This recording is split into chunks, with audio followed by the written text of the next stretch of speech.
Start Hour 20, page 622. Build America Bureau. The Build America Bureau, BAB, resides within the Office of the Secretary and describes itself as responsible for driving transportation infrastructure development projects in the United States. This lofty-sounding goal in practice means that the Bureau serves as the point of contact for distributing funds for transportation projects in the form of subsidized 30-year loans. For higher quality projects and in certain circumstances, these government loans may disintermediate the private sector from providing similar financing, albeit at higher costs. At certain times in the economic cycle, and for many lower quality projects with more dubious economic return, similar loans from the private sector are simply not available. Should the BAB continue to exist and potentially disintermediate the private financing sector, it must maintain underwriting discipline and continue best practices of requiring rigorous financial modeling and cushion for repayment of loans in a variety of economic scenarios. In addition, the BAB should ensure that these loans do not become grants in another form by maintaining the requirement that all project borrowers be rated at least investment grade by the major ratings agencies and that project sponsors remain liable to ensure that all financing is repaid, even in periods of financial stress and economic downturns. Project sponsors should be required to show that projects have positive economic value to taxpayers, and sponsors should guarantee that all federal financing will be repaid through properly structured loan terms, including a minimum equity commitment from all project sponsors. All projects should also be required to show repayment ability in various interest rate environments, and the BAB should ensure that long-term loans are structured appropriately with regard to the fixing of interest rates and hedging of interest rate risk on the part of the borrowers to avoid financial stress or default driven solely by rising interest rates. Policymakers should maintain awareness and promote transparency regarding the continued existence of this loan program and whether private financiers are being disintermediated by the subsidized BAB lending that the private sector simply cannot match. A cost-benefit analysis of the federal government's potential replacement and disintermediation of the private financing sector regarding infrastructure loans, which is not currently performed, should be conducted on a regular basis. Public-private partnerships. Much infrastructure could be funded through public-private partnerships, P3S, a procurement method that uses private financing to construct infrastructure. In exchange for providing the financing, the private partner typically retains the right to operate the asset under requirements specified by the government in a contract called a concession agreement. In addition, the private partner is given the right either to collect fees from the users of the asset or to receive a periodic payment from the government conditioned on the asset's availability, if a highway is not open to traffic when it should be. For example, the government's payment to the private concessionaire is reduced. The best practice for a government that is interested in using a P3 to deliver a project is for the government first to perform a value for money study, which compares the costs and benefits of procuring the asset under a typical procurement against the costs and benefits of utilizing a P3. Since private equity is involved, the financing costs for P3S are higher, but they also are frequently more than offset by the private sector's ability to generate efficiencies and cost savings in the design, construction, maintenance, and operation of the asset. If the value for money study finds that the efficiencies of a P3 and the value of risk shifted to the private sector exceed the additional financing costs, then utilizing a P3 is good public policy because Americans have better infrastructure at a lower cost. As well as providing better transportation facilities for Americans, P3s offer a number of benefits to governments. Specifically, they provide access to some of the world's best talent with vast experience in delivering infrastructure, create incentives for innovation and creativity, shift unique project risks to companies that are familiar with those risks, and allow designers, contractors, and maintenance teams to work together through the delivery of the process to focus on life cycle costs as opposed to just initial design and construction costs. It should be noted that project funding and P3S are not synonymous. Policymakers and government leaders frequently mistake the financing that P3S provide for funding. A P3 allows the government to obtain equity from the private sector, but that equity has to be paid back with interest. Like a loan, a P3 can be used to accelerate revenues and provide needed capital to help pay the upfront costs of a project, but also like a loan, the private P3 investors must be paid back for investors to realize a financial return. Some mistakenly think that using a P3 would allow a road or bridge to be delivered without increases in tolls or taxes. It is important to remember that all funding for governmental infrastructure comes from either taxes or user fees. P3 financing can be used to make those funding sources more efficient, but it cannot replace the need for taxes or user fees to provide the funding for the project. In addition, a poorly managed P3 procurement process, the process government uses to identify the best private P3 partner, can result in excessive consultant costs and years-long delays in delivery. While P3S can offer efficiencies in delivering the project, the P3 procurement process itself can be significantly longer and more expensive than traditional procurement processes. Finally, and possibly most important, a P3 gives a private party the ability to collect fees or payments over decades, a period well beyond the length of the careers of the political appointees who sign contracts with private parties. Thus, AP3s create an opportunity for current governmental leaders to obtain a higher upfront payment from the private party in exchange for greater user fees paid by future generations who will use the asset.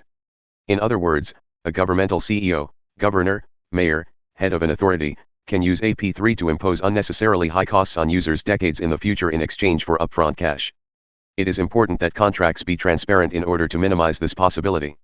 AP3's greatest public value is realized when the procurement model is used for a project that is unusually risky or a type of project with which the government has limited experience, such as a tunnel or light rail line.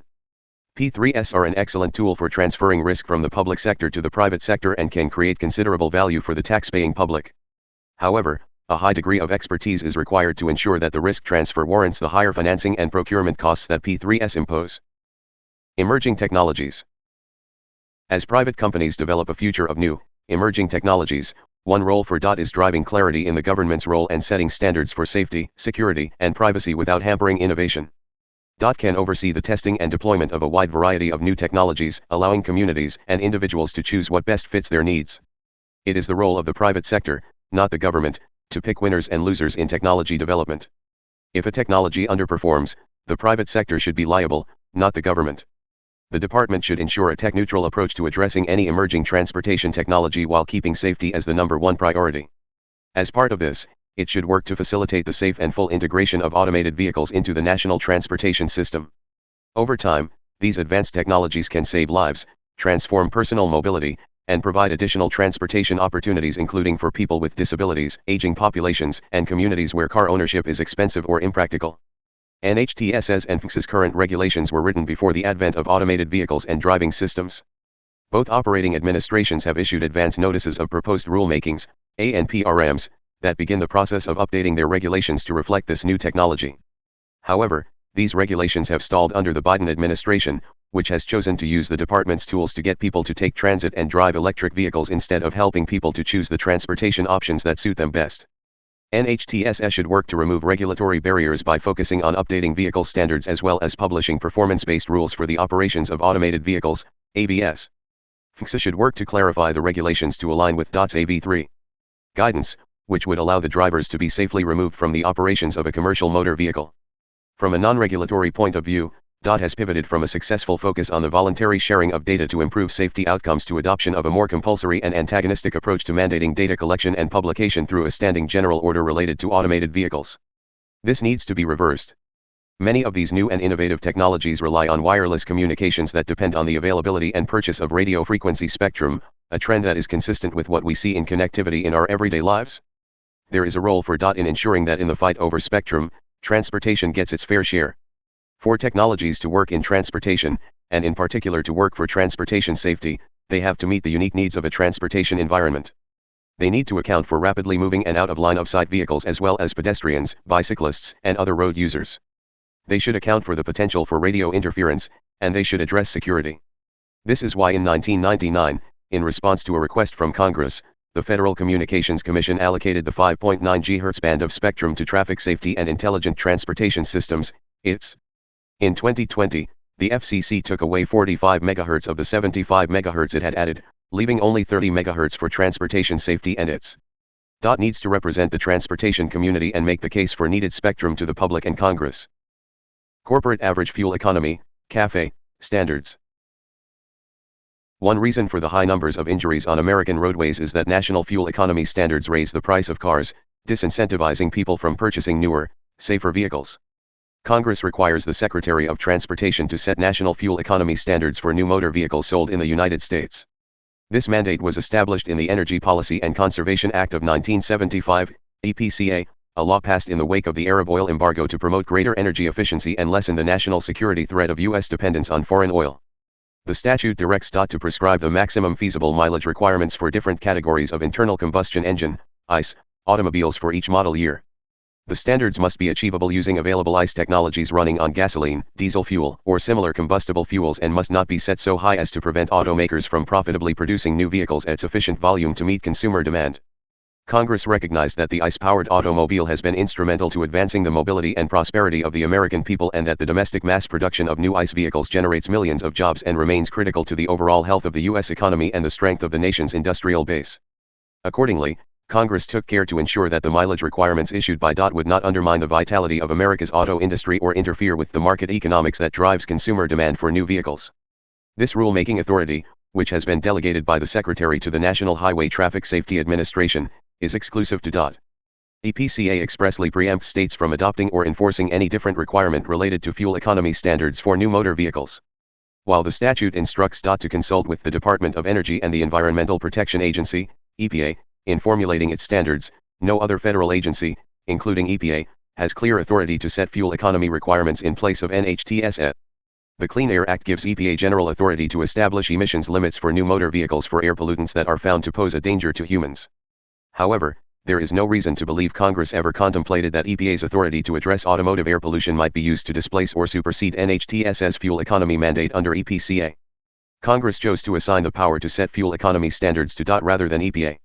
This was not only because DOT understands the technologies and economics of the auto industry, but also because NHTSA is the nation's leading motor vehicle safety regulator, and Congress sought to ensure that fuel economy requirements would not adversely affect highway safety. Unfortunately, the Biden administration has flouted these statutory limitations in nearly every respect. The predictable result is higher expected transportation costs for Americans. In pursuit of an anti-fossil fuel climate agenda never approved by Congress, the Biden administration has raised fuel economy requirements to levels that cannot realistically be met by most categories of ICE vehicles. The purpose is to force the auto industry to transition away from traditional technologies to the production of electric vehicles, EVs, and compel Americans to accept costly EVs despite a clear and persistent consumer preference for ICE-powered vehicles. In further support of this agenda, federal regulators administer a scheme of generous fuel economy credits that subsidize EV producers such as Tesla at the expense of legacy automakers. Moreover, and contrary to Congress's design, the Biden EPA has been given preeminence in the regulation of fuel economy through the setting of carbon dioxide emissions limits for new motor vehicles under the Clean Air Act. Because carbon dioxide emissions levels correspond to mileage in automobiles powered by fossil fuels, these EPA rules are de facto fuel economy requirements that apply independently of NHTSA's standards. The Biden administration has also granted California a special waiver under the Clean Air Act that permits the California Air Resources Board, CARB, to issue its own fuel economy directives, notwithstanding EPCA's prohibition on state standards.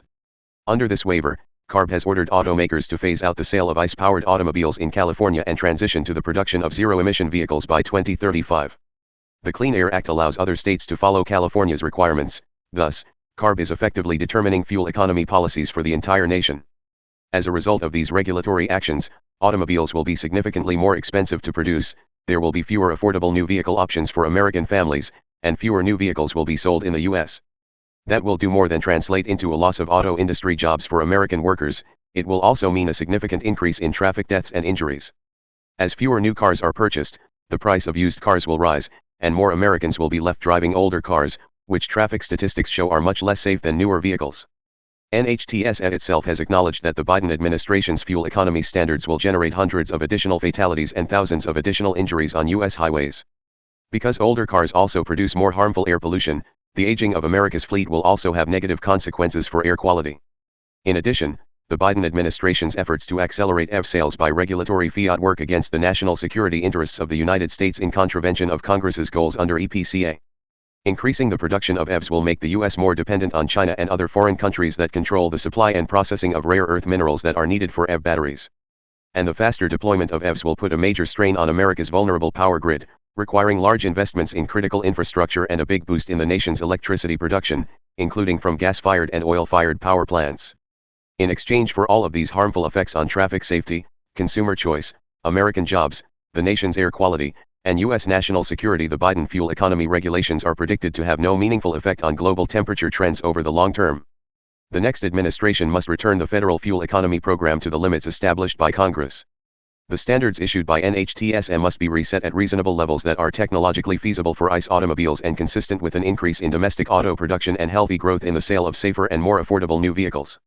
To achieve these goals, the next administration should reduce proposed fuel economy levels. The administration should consider returning to the minimum average fuel economy levels specified by Congress for model year 2020 vehicles, levels aimed at achieving a fleet-wide average of 35 miles per gallon. Consideration should be given to maintaining the standards at those levels for the near term in order to promote the objectives laid out by Congress. Ensure that DOT again exercises priority in the setting of fuel economy standards. Any EPA limits on carbon dioxide emissions, even if authorized under the Clean Air Act, must support and work in harmony with DOT standards and must not override them or usurp DOT's regulatory role under EPCA. For example, EPA could regulate air conditioning systems and leave engine standards to DOT. Revoke the special waiver granted to California by the Biden administration. California has no valid basis under the Clean Air Act to claim an extraordinary or unique air quality impact from carbon dioxide emissions, and EPCA is clear that under no circumstances may a state agency regulate fuel economy in place of DOT. The federal government should therefore exercise its preemptive authority over CARB and take all steps necessary to invalidate any inconsistent fuel economy requirements imposed by CARB, including its ban on sales of internal combustion engines. Federal Highway Administration. The Federal Highway Administration, FHWA, has jurisdiction over the interstate highway system, which is vital for the transportation of goods and people throughout the country. The FHWA, in conjunction with state DOTs, works to ensure the quality and safety of highways and bridges. However, over the course of decades, presidential administrations and Congress have caused the FHWA to go beyond its original mission. The variety of infrastructure projects now eligible for funding through the FHWA include ferry boat terminals, hiking trails, bicycle lanes, and local sidewalks. In many cases, such projects should be the sole responsibility of local or state governments, not dependent on FHWA funding. For local projects, federal involvement adds red tape and bureaucratic delays rather than value. The Biden administration has broadened the FHWA's scope by emphasizing the priorities of progressive activists instead of pursuing practical goals. These policies include a focus on equity, a nebulous concept that in practice means awarding grants to favored identity groups, as well as imposing obligations on states concerning carbon dioxide emissions from highway traffic areas not encompassed within FHWA's statutory authorities. Furthermore, the Biden administration's embrace of the Vision Zero approach to safety often means actively seeking congestion for automobiles to reduce speeds. Finally, the administration has sought to use a guidance memo to impose policies not enacted by Congress, most notably to make it harder for growing states to expand highway capacity. Instead, the next administration should seek to refocus the FHWA on maintaining and improving the highway system. Remove or reform rules and regulations that hamper state governments. Reduce the amount of federal involvement in local infrastructure decisions. Aviation. Americans value the ability to travel safely and inexpensively by air. In the United States, the private sector has developed the world's safest, most effective passenger and cargo air transport networks. Current policies threaten to undo that legacy and to strangle the development of new technologies such as drones and advanced air mobility, including small aircraft to serve as air taxis or to conduct quiet vertical flights. Starting in the 1970s, deregulation and increased competition turned air travel from a luxury to an affordable travel option enjoyed by most Americans. The United States has 4 major airlines, each with roughly 20% of the domestic market. They compete with each other over the vast majority of routes. Several smaller carriers provide additional competition and other options for travelers. The current administration's policies are self-contradictory. In order to placate specific labor groups, the Biden administration not only opposes the growth of the major airlines, which would reduce the price of air travel, but also opposes measures such as low-fare foreign competition and joint ventures of smaller U.S. carriers that would increase competition. Another problematic area is aviation consumer protection. Congress has authorized DOT to prohibit specific unfair and deceptive practices in the airline industry after undertaking a hearing process authority exercised by the Office of Aviation Consumer Protection within the General Counsel's office. Beginning with the Obama administration, this authority has been used to justify broad new regulations in the name of achieving fair competition that would impose burdensome disclosure mandates and other costly requirements without a sufficient process for gathering supporting evidence. The Trump administration reformed the process for issuing such unfair and deceptive practices rules, but the Biden administration promptly reversed those reforms. A new administration should restore them. In general, the next administration should focus its efforts on making air travel more affordable and abundant, increasing safety, increasing competition to benefit the flying public, and removing obstacles to the rapid deployment of emerging aviation technologies that hold the promise of improved safety, competition, opportunity, and growth. To achieve a more level playing field and increase options for the traveling public, the next administration should publicly indicate that a new administration would support joint venture efforts by smaller carriers, for example, JetBlue and Spirit, to achieve scale necessary to reduce costs and compete more effectively with the larger carriers. Review foreign ownership and control limitations and, if necessary, work with Congress to change existing statutes. Worldwide investors are providing access to capital to foreign airlines for innovations and new equipment purchases that U.S. airlines cannot match. The U.S. should use the Committee on Foreign Investment in the United States, FIUS, process to keep out nefarious foreign actors while allowing investment from investors in designated like-minded countries so long as U.S.-based investors maintain plurality ownership. Establish a new entry initiative that commits the federal government to approving or rejecting the applications of new air carriers within 12 months. Initiate a rulemaking to allocate slot pairs more consistently to airlines at capacity-controlled airports on the primary basis of safety, maximizing capacity and competition. In a perfect world, the market would dictate these options, but in the highly regulated international aviation sector, the current incentives are to keep out competitors. Slot regulations have not been updated since the 1990s. Well-meaning legislation and the pilot shortage are adversely affecting aviation safety. In the wake of the 2009 Colgan Airlines crash, all commercial pilots and co-pilots were required to have 1,500 flight hours. Today, facing a pilot shortage, larger and safer twin-engine planes with 2 pilots are being phased out of service at smaller airports and replaced by single-engine planes that have only 1 pilot. This trend could be reversed if co-pilots were required to have fewer flight hours or could count certified simulator training. Federal subsidies are also distorting the commercial market. The Essential Air Service, EAS, program subsidizes flights to 200 small airports that are not otherwise commercially viable. The program was established in the 1970s as a temporary measure to cushion deregulation. It has since been made permanent. Finally, ending the program would free hundreds of pilots to serve larger markets with more passengers. A new administration could reform regulations to encourage airports in lower-served areas of the nation.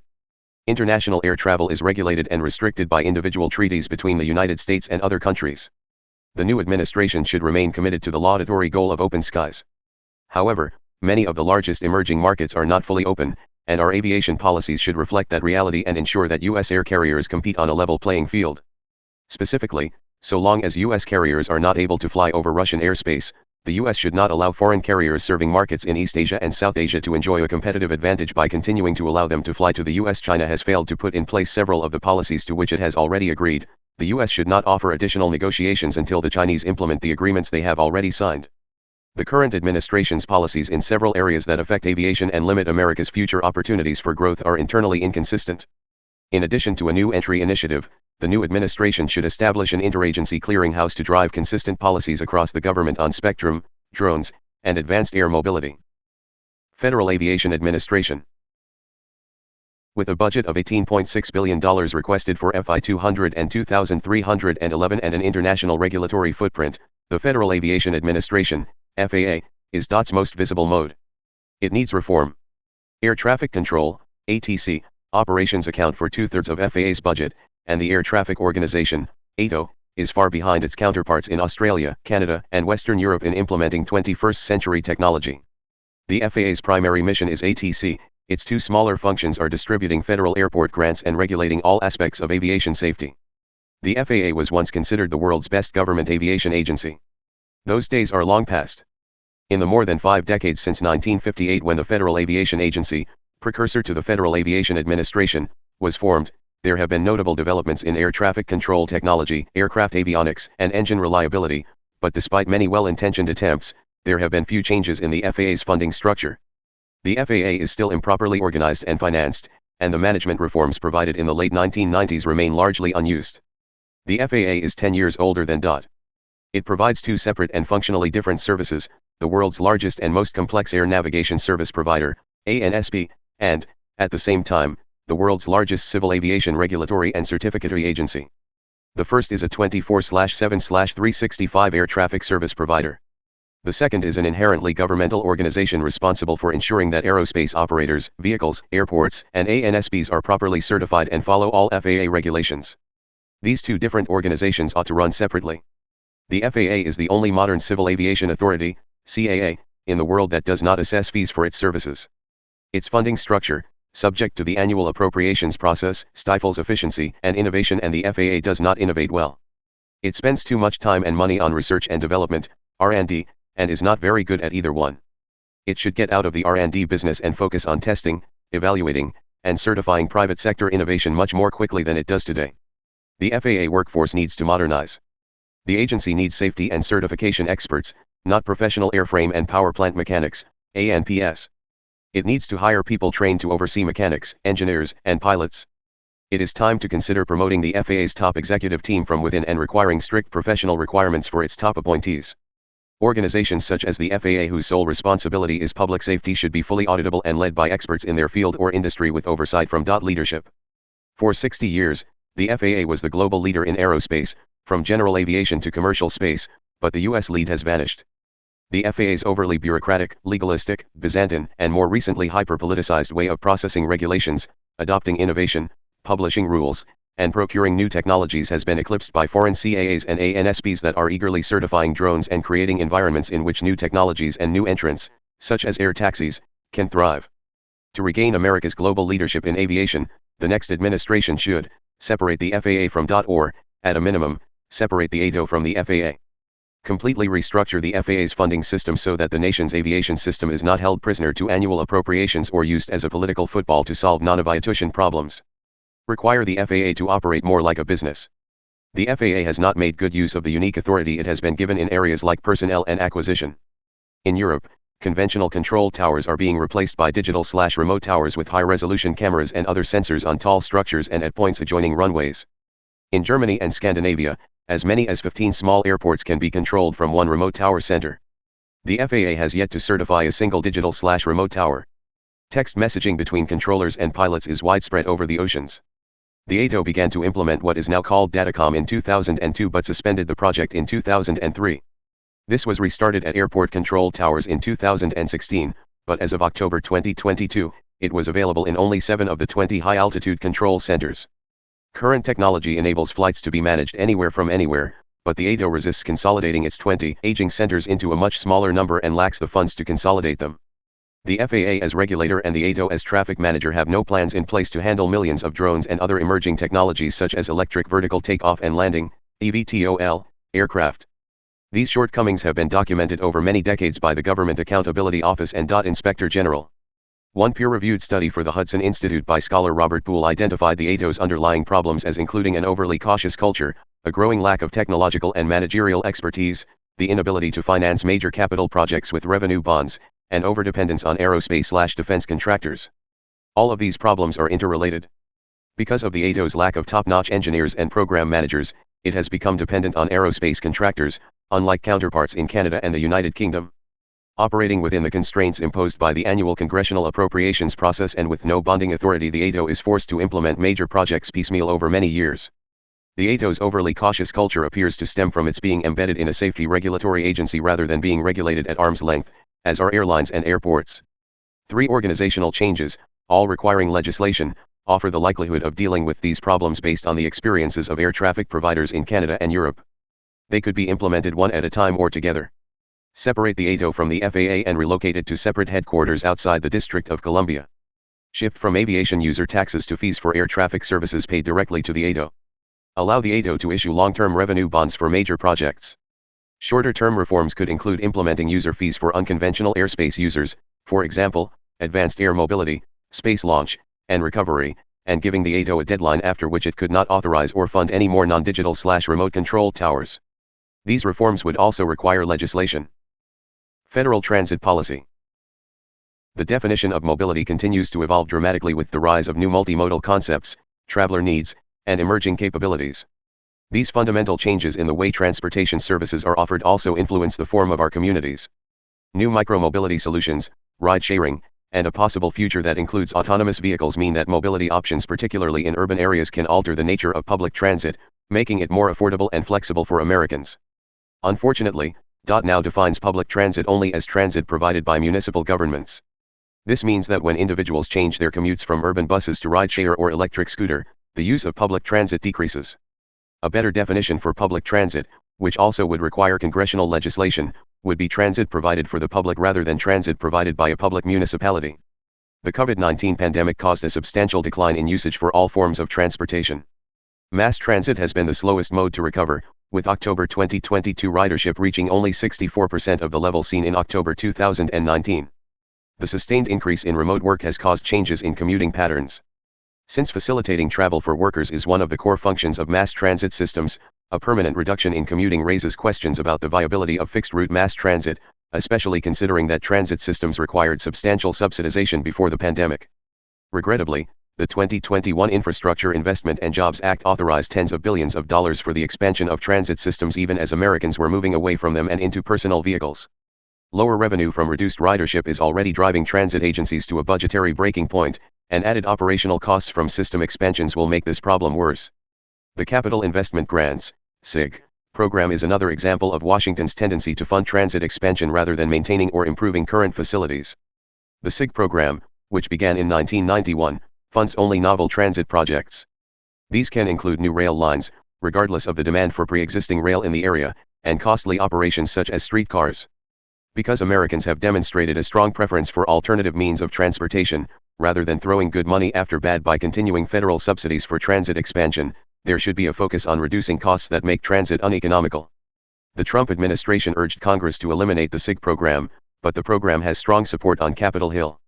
At a minimum, a new conservative administration should ensure that each SIG project meets sound economic standards and a rigorous cost-benefit analysis. The largest expense in transit operational budgets is labor. Compensation costs for transit workers exceed both regional and sector compensation averages. This is driven by generous pension and health benefits rather than by exorbitant wages. Since workers value wages more than they value fringe benefits, this has led to a perverse situation in which transit agencies have high compensation costs yet are struggling to attract workers. The next administration can remove the largest obstacle to reforming labor costs. Section 10(c) of the Urban Mass Transportation Act of 196,414 was initially intended to protect bargaining rights for workers in privately owned transit systems that were being absorbed by government-operated agencies. The provision has mutated into a requirement that any transit agency receiving federal funds cannot reduce compensation, an interpretation that far exceeds the original statute. Returning to the original intent would allow transit agencies to adjust fringe benefits without fearing a federal lawsuit. It is also vital to move away from using the Highway Trust Fund to prop up mass transit. The fund was driven into insolvency, and repeated bailouts, through decades of transfers to transit without any increase in transit usage to show for it. With the federal government facing mounting debt, the best course of action would be to remove federal subsidies for transit spending, allowing states and localities to decide whether mass transit is a good investment for them. Federal Railroad Policy. The Federal Railroad Administration, FRA, is making decisions based on political considerations that are at variance with its safety mission. Instead of basing regulatory decisions on the costs and benefits of the available alternatives, FRA is promoting actions that favor the status quo and inhibit the use of technology to improve railroad safety. FRA should be making decisions based on objective evidence of the most cost-effective way to accomplish the agency's safety goals.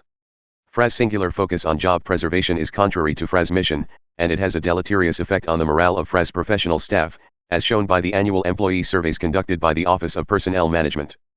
FRA needs to communicate clearly to its career employees a new commitment to making decisions that are consistent with the agency's safety mission.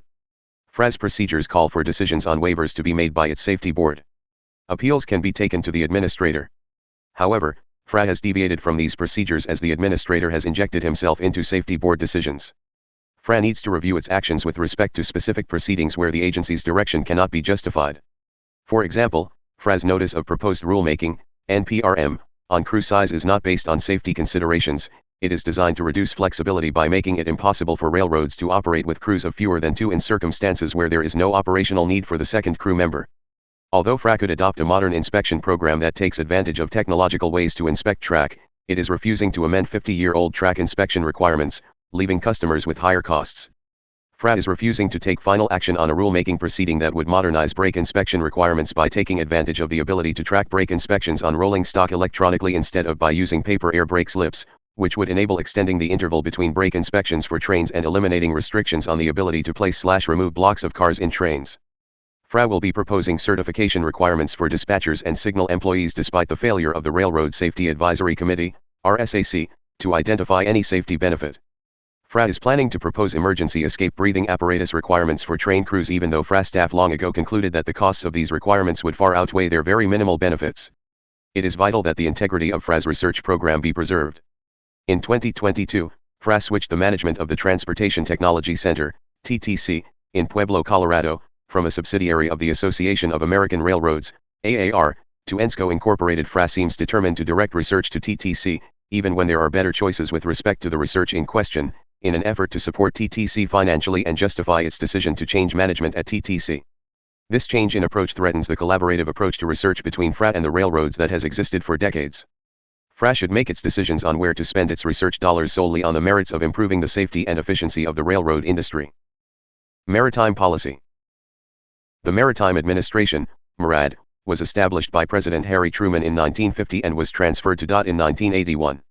A principal function is maintaining the overall health of the U.S. merchant marine, which is important both to national defense and to foreign and domestic commerce. MARAD is also in charge of the United States Merchant Marine Academy and operates ships and funding for the 6 state maritime academies. MARAD would be better served by being transferred from DOT to the Department of Homeland Security, DHS. MARAD is the only modal administration that does not regulate the industry that it represents. The maritime industry is regulated by the U.S. Coast Guard, ships and personnel, and by the Federal Maritime Commission, cargo rates and competitive practices. Furthermore, MARAD has responsibilities both in peacetime commerce and operationally in wartime/crisis sea lift through its responsibility to manage the National Defense Reserve Fleet and 45 ship-ready reserve force for the U.S. Navy. These missions are unique to MARAD within DOT. As a result, MARAD's missions and purpose, and therefore its funding priorities, are not well understood and historically have been minimalized in planning and budgeting. MARAD, including its subordinate service academy, the U.S. Merchant Marine Academy, should be transferred to the Department of Defense, if the Coast Guard is located there because DHS has been eliminated, or to the Department of Homeland Security. In this way, the two agencies charged with oversight and regulation of the maritime sector, MARAD and the United States Coast Guard, would be aligned under the same department where operational efficiencies could be realized more easily. Serious consideration should be given to repealing or substantially reforming the Jones Act, which would require legislation. The economic costs of the Jones Act, which is notion ally in place to promote a robust merchant marine, vastly exceed its effect on the supply of domestic ships. For instance, no liquefied natural gas, LNG, can be shipped from Alaska to the lower 48 states because there are no U.S. flagged ships that carry LNG. If there are genuine concerns about U.S. fleet capacity in the absence of the Jones Act, it would be possible to do so through an expansion of the Defense Reserve Fleet. Another DHS agency, the Federal Emergency Management Agency, FEMA, is a frequent user of MARAD-ready reserve force shipping during disaster assistance missions. Transferring MARAD to DHS would make coordination and requisition of those vessels a smoother and more rapid process. DHS has responsibility for reviewing and approving Jones Act waivers. This process first requires a market survey of available shipping tonnage that is completed by MARAD. The processing of Jones Act waiver requests would be streamlined if both agencies were in the same department. Finally, DHS as a department is experienced in administering and budgeting for the operation of an existing Federal Service Academy, the U.S. Coast Guard Academy, which is similar to the U.S. Merchant Marine Academy in size. There would be increased efficiencies and better alignment of the missions of these two institutions if they were under one single department that has equity in the industries served by these academies. Conclusion. Americans need more abundant and affordable transportation. They need more affordable and safer cars as well as physical aspects of transportation such as roads, bridges, airports, ports, and rail lines. The Department of Transportation should be evaluating which aspects of transportation are contributing to the economic competitiveness of the United States and the well-being of Americans, and that therefore should continue to be funded. All too often, DOT's mission is described as reducing the number of trips, using less fuel, and raising the costs of travel to Americans through increased use of renewables. These goals are not compatible with what should be DOT's purpose, to make travel easier and less expensive. That is what the American people want, and that is what DOT should provide. Chapter 20. Department of Veterans Affairs, Mission Statement. The Department of Veterans Affairs, VA, is the primary provider of healthcare, benefits, and memorial affairs for America's veterans and their families. The VA has the noble responsibility to render exceptional and timely support and services with respect, compassion, and competence. The veteran is at the forefront of every VA process and interaction. The VA must continually strive to be recognized as a best-in-class, veteran-centric system with an organizational ethos inspired by and accountable to the needs and problems of veterans, not subservient to the parochial preferences of a bureaucracy. Overview. At the end of the Obama administration, the VA was held in low esteem both by the veterans it served and by the employees who served these former warriors. Eroding morale caused by the downstream effects of a healthcare access crisis in 2014 led to the resignation of Secretary Eric Shinseki and extensive oversight investigations by Congress from 2015 to 2016. By 2020, however, the VA had become one of the most respected U.S. agencies. This significant progress was due in part to the leadership of Secretary Robert Wilkie, 2018 to 2021, and his team of political appointees and career senior executives, many of them veterans, who led the effort to ensure that the VA became veteran-centric in its governance decisions and fostered a more positive work environment. This mindset translated into a department that was better attuned to employees' and veterans' needs and experiences in the daily operations of healthcare, benefits, and memorial affairs. During that period, the VA received the largest number of watershed congressional authorizations to reform its healthcare and benefits that it had received since the post-Vietnam War years, along with historic increases in annual appropriations, which have tripled since the last full year of the George W. Bush administration. The current VA leadership team of Biden appointees has adopted some of their predecessors' governance processes. However, they have not sustained the previous administration's commitment to a genuine veteran-centric philosophy, most notably with respect to the delivery of healthcare, and harbor a bias toward expanding the unionized federal employee workforce that has not always been aligned with a focus on veteran-centric care. There also is growing concern in Congress and the veteran community that the VA is poorly managing and in some cases disregarding provisions of the VA mission maintaining internal systems and strengthening integrated outside networks Act of 20,182 that codify broad access for veterans to non-VA healthcare providers. Efforts to expand disability benefits to large populations without adequate planning have caused an erosion of veterans' trust in the VA enterprise. Additionally, the current VA leadership is focusing very publicly on social equity and inclusion within departmental policy discussions toward ends that will affect only a small minority of the veterans who use the VA. For the first time, the VA is allowing access to abortion services, a medical procedure unrelated to military service that the VA lacks the legal authority and clinical proficiency to perform. In addition to continuing the grotesque culture of violence against the child in the womb, these socio-political initiatives and ideological indoctrinations distract from the department's core missions. Departmental history. Following the Civil War, state veterans' homes were established to provide medical and hospital treatment for all injuries and diseases. When the United States entered World War I in 1917, Congress established a new system of veterans' benefits, including programs for disability compensation, insurance for service personnel and veterans, and vocational rehabilitation for the disabled that was overseen by three different federal programs: the Veterans Bureau, the Department of the Interior's Bureau of Pensions, and the National Home for Disabled Volunteer Soldiers. In 1921, Congress combined those programs into the Veterans Bureau. Following World War II, a national VA hospital system, much of which remains operational today, was established to care for millions of returning veterans. Following the Vietnam War, the VA's federally owned and operated hospital network expanded again to meet the needs of the volunteer and draftee population. In the past 2 decades, the VA has purposely transitioned to leasing medical properties rather than building expensive new facilities that can take years to complete and often experience budget overruns. As the nature of healthcare has evolved with the growth in same-day surgical procedures and outpatient care, so has the VA, and in 2018 Congress added access to private sector urgent care outlets as one of the VA's healthcare benefits. Today, the VA operates 172 inpatient Virginia medical centers, VAMCs, which are an average of 60 years old, and 1,113 community-based outpatient clinics, CBOCs, which are newer facilities designed to meet the needs of veterans closer to home. The VA also manages a community care network, CCN, through contracts with Optum and TriWest, third-party healthcare administrators responsible for building and maintaining a robust population of community providers to meet the needs of veterans referred for care outside of the VA system. Currently, approximately 6.4 million veterans out of 18 million nationally, and out of the 9.1 million who are enrolled, use the VA for healthcare. The remainder use employer-sponsored plans, TRICARE, Medicare, and Medicaid. The disability benefits system evolved significantly in the years between the Cold War era and the global war on terrorism, a period when the VA enrolled large numbers of veterans from World War II, Korea, and Vietnam who were seeking disability benefits and health care. Disability compensation is the largest VA benefit, but there also are dozens of others, the next largest of which are the GI Bill and the Home Loan Guarantee. These benefits are administered through 56 regional benefits offices, RBOs, and hundreds of satellite sites around the country.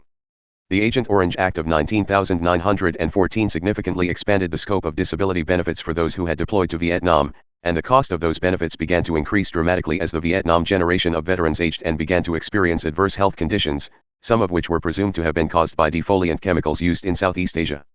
In 2016 and 2017, a burdensome backlog of appeals of denied disability claims from multiple wartime generations, a backlog numbering in the hundreds of thousands, led to a joint effort by the VA, veteran service organizations, VSOs, and Congress to pass legislation that streamlined appeal processes. Implemented in 2017, this historic good governance success has helped the VA to reduce the number of these appeals dramatically. The Sergeant First Class Heath Robinson Honoring Our Promise to Address Comprehensive Toxics, PACT, Act of 20,225 addressed adverse health outcomes presumed to be the result of veterans' exposure to airborne toxins during the global war on terrorism and further expanded disability benefits to the most recent generation of veterans. These ambitious authorities, like the 1991 authorities, have the potential to overwhelm the VA's ability to process new disability claims and adjudicate appeals. Currently, the VA is seeking to hire large numbers of personnel to process these claims while exploring the use of an automated process to accelerate claims reviews and decisions. The ever-present lag in the hiring and training of new employees could result in major problems with the timely adjudication of benefits well into the next administration in 2025. In sum, the VA for the foreseeable future will experience significant fiscal, human capital, and infrastructure crosswinds and risks. Budgets are at historic highs, and with a workforce now above 400,000, the VA is contending with the lack of new veteran enrollees to offset the declining population of older veterans. Recruitment of medical and benefits personnel has become more challenging. Veterans are migrating from the northern states to the southern and western states for retirement and employment. Meanwhile, VA information technology, IT, is struggling to keep pace with the evolution of patient care and record keeping. Consequently, VA leaders in the next administration must be wise and courageous political strategists, experienced managers to run day-to-day operations more effectively, innovators to address the changing veteran landscape, and agile fixers to mitigate and repair systemic problems created or ignored by the present leadership team. Veterans Health Administration, VHA. Needed reforms: rescind all departmental clinical policy directives that are contrary to principles of conservative governance, starting with abortion services and gender reassignment surgery. Neither aligns with service-connected conditions that would warrant VAs providing this type of clinical care, and both follow the left's pernicious trend of abusing the role of government to further its own agenda. Focus on the effects of shifting veteran demographics. At least during the next decade, the VA will experience a significant generational shift in its overall patient population. Of the approximately 18 million veterans alive today, roughly 9.1 million are enrolled for VA healthcare, and 6.4 million of these enrollees use VA healthcare consistently. These 6.4 million veterans are split almost evenly between those who are over age 65 and those who are under age 65, but the share of VA's healthcare dollars is spent predominantly in the over 65 cohort. That share increases significantly as veterans live longer and use the VHA system at a higher rate. VHA enrollments of new users are increasingly at risk of being exceeded by the deaths of current enrollees, primarily because significant numbers of the Vietnam generation are reaching their life expectancy. The generational transition from Vietnam-era veterans to post-9/11 veterans will take several years to complete. The ongoing demographic transition is a catalyst for needed assessments of how the VA can improve the delivery of care to a numerically declining and differently dispersed national population of veterans, a population that is more active, reaching middle age or retirement age, and migrating for lifestyle and career reasons. At the center of the VHA's evolution during this generational transition is an ongoing tension, some of it politically contrived, between direct care for veterans provided from inside the VHA system and community care for veterans who are referred to private providers participating in the VHA's two community care networks, CCNs. In recent years, the budget for community care has grown as demand from veterans has risen sharply, sometimes outpacing the budgets for community care at individual VAMCs. The Trump administration made community care part of its veteran-centric approach to ensure that veterans would be able to participate more fully in their health care decisions and have options if or when the VHA was unable to meet their needs. The Biden administration has watered down that effort, has sought various procedural ways to slow the rate of referrals to private doctors, and at some facilities is reportedly manipulating the community care access standards required by the VA Mission Act of 2018. If the makeup of Congress is favorable in 2025, the next administration should rapidly and explicitly codify VA Mission Act access standards in legislation to prevent the VA from avoiding or watering down the requirements in the future. First and foremost, a Veterans Bill of Rights is needed so that veterans and VA staff know exactly what benefits veterans are entitled to receive, with a clear process for the adjudication of disputes, and so that staff ensure that all veterans are informed of their eligibility for community care. Currently, veterans are not routinely and consistently told that they are eligible for community care unless they request information or are given a referral. To strengthen community care, the next administration should create new secretarial directives to implement the VA Mission Act properly. Sections for consideration and areas for reform include the following: 1. Sections 101 and 103, Community Care Eligibility for Access Standards and the Best Medical Interest of the Veteran. 2. Section 104, Community Care Access Standards and Standards for Quality of Care. 3. Section 121, Developing and Administering an Education Program that teaches veterans about their health care options available from the Department of Veterans Affairs. 4. Section 152, Returning the Office for Innovation of Care and Payment to the Office of Enterprise Integration with a joint governance process set up with the VHA. 5. Section 161, Overhauling Family Caregiver Program Expansion, which has gone poorly, so that it focuses on consistency of eligibility and awareness that the most severely wounded or injured may require the program indefinitely. Require the VHA to report publicly on all aspects of its operation, including quality, safety, patient experience, timeliness, and cost-effectiveness, using standards similar to those in the Medicare Accountable Care Organization program so that the government may monitor and achieve continuous improvement in the VA system more effectively. Encourage VA medical centers to seek out relevant academic and private sector input in their communities to improve the overall patient experience. Budget. Conduct an independent audit of the VA similar to the 2018 Department of Defense audit to identify IT, management, financial, contracting, and other deficiencies. Assess the misalignment of VHA facilities and rising infrastructure costs. The VHA operates 172 inpatient medical facilities nationally that are an average of 60 years old. Some of these facilities are underutilized and inadequately staffed. Facilities in certain urban and rural areas are seeing significant declines in the veteran population and strong competition for fresh medical staff. In 2018, Congress authorized an Asset Infrastructure Review, AIR, of national VHA medical markets to provide insight into where the VA healthcare budget should be responsibly allocated to serve veterans most effectively. However, the Senate Veterans Affairs Committee lacked the political will to act on the White House's nominations of commission members, and this ultimately led to termination of the AIR process. The next administration should seek out agile, creative, and politically acceptable operational solutions to this aging infrastructure status quo, reimagine the healthcare footprint in some locales, and spur a realignment of capacity through budgetary allocations. Specifically, 1. Embrace the expansion of community-based outpatient clinics, CBOCs, as an avenue to maintain a VA footprint in challenging medical markets without investing further in obsolete and unaffordable VA healthcare campuses. 2. Explore the potential to pilot facility sharing partnerships between the VA and strained local healthcare systems to reduce costs by leveraging limited talent and resources. Personnel, extend the term of the Undersecretary for Health, USH, to 5 years. Additionally, authority should be given to reappoint this individual for a second 5-year term, both to allow for continuity and to protect the USH from political transition. Establish a Senior Executive Service, SES, position of VHA Care System Chief Information Officer, CIO, selected by and reporting to the Chief of the VHA Care System with a dotted line to the VA CIO. Identify a workflow process to bring wait times in compliance with VA Mission Act, required time frames wherever possible.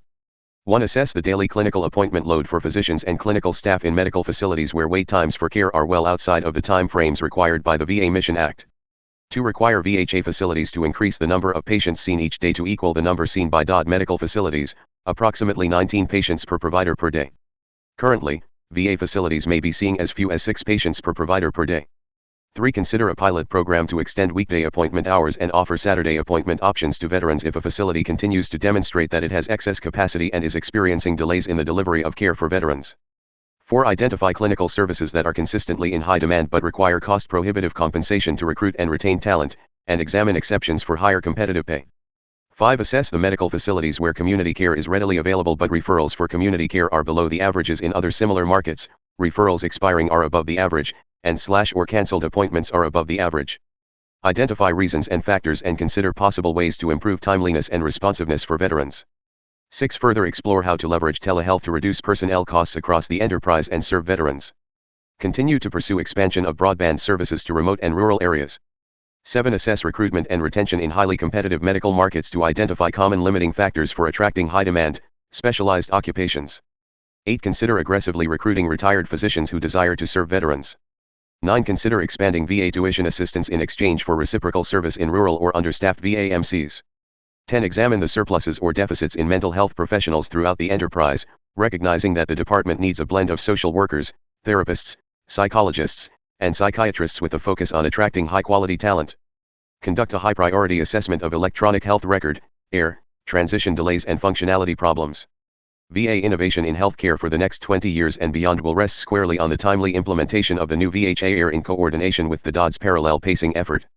The VA's AIR rollout has been blocked by technical delays at local facilities where personnel have raised safety concerns and infrastructure has not been modernized to accept the new system.